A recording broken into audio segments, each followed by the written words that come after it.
Ya es oficial, Ethan Happ ficha por Valencia Basket y hoy en el canal analizamos la llegada de un pívot sólido. ¡Vamos allá!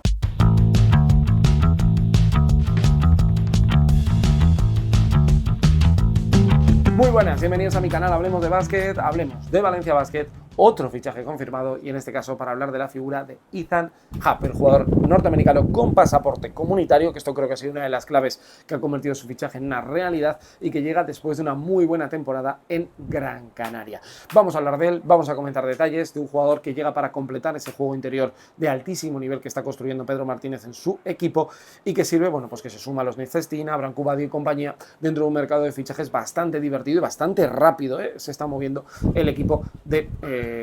Pedro Martínez, de Luis Albalejo, la dirección deportiva, el equipo Taroncha. Así que os leo en comentarios porque vamos a charlar un ratito de Ethan Happ, que creo que es algo bastante interesante y que creo que nos va a permitir, bueno, pues conocer algo más a un pívot que le costó mucho hacerse un hueco en la élite del baloncesto continental y que tras un gran año en Lugo, tras una gran temporada en Gran Canaria, jugando Eurocup también, finalmente va a Valencia Basket y parece que puede ser el paso previo incluso a poder jugar la Euroliga la próxima temporada. Así que vamos a charlar y si además te quieres suscribir, pues ya sabes que en este canal hablamos todos los días de baloncesto europeo. Bueno, la realidad es que Ethan Happ ya es una realidad, una pretensión que sonó después de la eliminación en Copa del Rey ante el Real Madrid y que finalmente se hace realidad. ¿Por qué creo que se ha dado? Primero tengo dos factores, ¿vale? Uno, creo que el cambio de Euroliga a Eurocup le ha favorecido para su llegada. Me da la sensación de que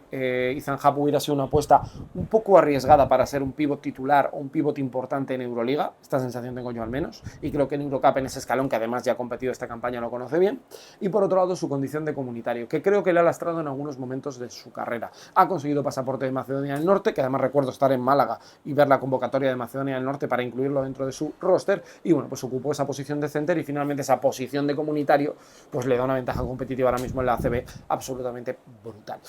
Con estos dos empezamos a hablar un poco de lo que es el aspecto clave, pero creo que esto filtra un poco el camino que podía tener Ethan Happ, porque creo que como extracomunitario lo hubiera tenido francamente complicado para dar ese paso desde Gran Canaria a Valencia. Bien, la realidad es que en ACB ha firmado muy buenos números, 12,5 puntos, 5,4 rebotes, 67% en tiros de 2 y eso sí, un 58% en tiros libres, que probablemente sea el gran caballo de batalla de Valencia Basket, que el año pasado ya tuvo problemas desde el 4,60 y que veremos este año cómo se desenvuelve, pero la realidad es que no es un jugador muy bueno dentro de esa posición. De hecho, yo le recuerdo algún tiro un poco raro para Ethan Happ, pero bueno, vamos a hablar de su historia. Ethan Happ es un jugador que, aunque ya conocemos bastante de 2 años en ACB, a mí siempre me gusta contar que le ha costado mucho convertirse en élite del baloncesto europeo. Él llega después de una gran carrera universitaria, es heredero de los Kaminsky, Nigel Hayes, Davis y Sandaker, allí en la Universidad de Wisconsin, consigue ser un jugador muy reconocido a nivel universitario y no encuentra su hueco en NBA. Y se marcha a Europa, firma por Olympiacos, aquel Olympiacos de Kevin Panther, de Wade Baldwin, que seguía estando Spanulis y Príntesis y tal, que es un fracaso, juega creo que es un partido de Euroliga y se acaba marchando y tiene que empezar a dar vueltas por Europa, pasa por Italia, donde él crece un poco y no es hasta la llegada a Lugo, donde ya venía de una muy buena temporada, donde yo creo que el gran público empieza a conocer a este jugador. Con Mercic cambian completamente el estilo de juego. Recordar que la temporada anterior es la que está Musa, Kalinowski, Mahal Basic y compañía, y bueno, él se convierte en una pieza fundamental de este proyecto. Es un jugador importante que les da puntos, que les da rebote, que es un pívot de los de antes, que yo creo que esto es una de las cosas que probablemente Pedro Martínez haya buscado en este jugador. A mí me parece muy importante entender esto, ¿vale? Porque en un baloncesto actual en el que se juega mucho el 5 abierto, jugar con situaciones casi el alero a poste bajo, el base a poste bajo, Happ es un pívot de los de toda la vida. Es decir, si tú eras del básquet de los 90, este es tu pívot, ¿vale? Porque es un jugador que bloquea, continúa, genera puntos en reposteo y sabe meter canastas con movimientos sencillos como pueden ser los semiganchos, que es algo que lo hace de maravilla. Y es que él es una manera de anotar muy llamativa en esas posiciones. Le hemos visto siempre con ese formato de 4 abiertos, pues con un Pierre Peloso, un John Surna en Gran Canaria, pero con ese formato de meterle el balón dentro y generar. Es un jugador que desde espaldas a canasta puede cerrar a las defensas y puede sacar fuera para distribuir, y sobre todo es un jugador que cuando está en cancha produce.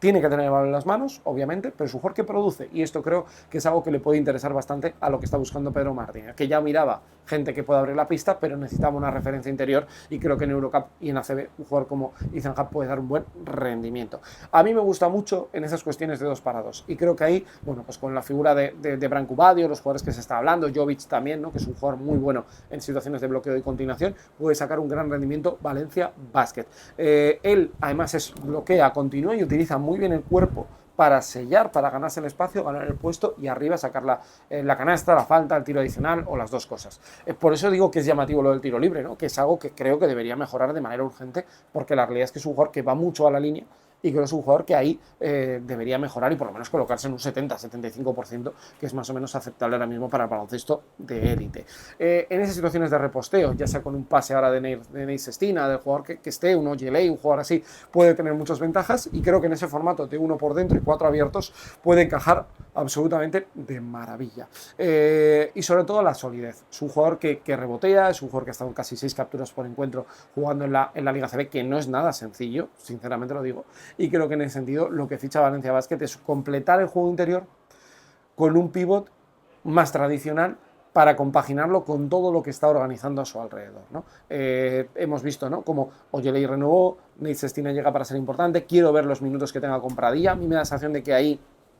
es la única incompatibilidad que veo. Vamos a ver cómo consigue convertir a Pradilla en un jugador muy útil para no solo jugar como pívot bajo, que ha demostrado ser muy buen pívot bajo, y con Mumbrú, si algo puede sacar yo creo positivo, porque ahora da la sensación que todo lo de Mumbrú fue muy malo, creo que esas oportunidades en el 5 bajo, aquel partido que gana en el Palau y tal, es muy bueno para Jaime Pradilla, y creo que es el año después de haberlo renovado durante la pasada temporada, y luego, bueno, pues verle cómo encaja con jugadores como Matt Costello, por ejemplo, ¿no?, que también creo que va a ser importante, pero creo que tener un pívot así te da fiabilidad día a día, te da un recurso que muchos equipos obvian ya, que es tener un jugador que de espaldas te genere o que te genere puntos en pick and roll, te genere puntos,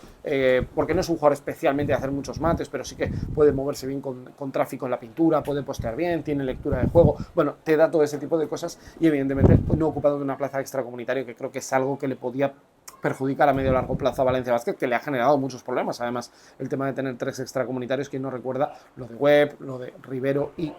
compañía. Así que estaremos atentos a lo que es este jugador, que completa un mercado de fichajes bastante interesante en posiciones interiores para Valencia Basket. Y vuelvo a decir lo mismo que suelo repetir en redes sociales y cuando hablo con amigos, cuando me dicen, es que Valencia Basket se ha gastado mucho dinero, es una oferta fuera de mercado para firmarle desde Gran Canaria. ¿Tienes el dinero? Pues me parece bien. Otra cosa es que ahora coja a Ethan Happ y no juegue ni un solo minuto porque a Pedro Martí decida que no. Eso está mal. Pero si tienes dinero para invertirlo y tienes claro que Ethan Happ es tu jugador, adelante. Yo creo que es un buen fichaje. Creo que hay que ponerle el contexto de jugar Eurocup y de ser comunitario, que creo que esto es muy importante porque si no hubiera optado por otro perfil de nombre y hubiera rastreado en el mercado, que tiene experiencia ACB, 2 años en ACB en 2 contextos diferentes, pero como escalando poco a poco, y bueno, pues se ha demostrado también incluso en Eurocup que puede ser útil y que puede ser un jugador importante dentro de una rotación de un equipo como el de Jaka Lakovic, donde lo ha hecho bien, no diría que extraordinario, pero lo ha hecho bien, ha hecho buenos números y creo que es uno de los puntales ofensivos de ese proyecto. Así que con todo contado, es vuestro momento para leeros aquí abajo y charlar sobre el fichaje de Ethan Happ, otra realidad del proyecto de Valencia Basket que se une, bueno, a otros tantos que en este mercado de fichajes nos está haciendo divertirnos bastante. Indudablemente con el nuevo proyecto de Pedro Martínez ya tenemos ganas de ver cómo lo acaba completando. Nos vemos en el próximo vídeo y seguimos hablando de básquet. Hasta luego, adiós.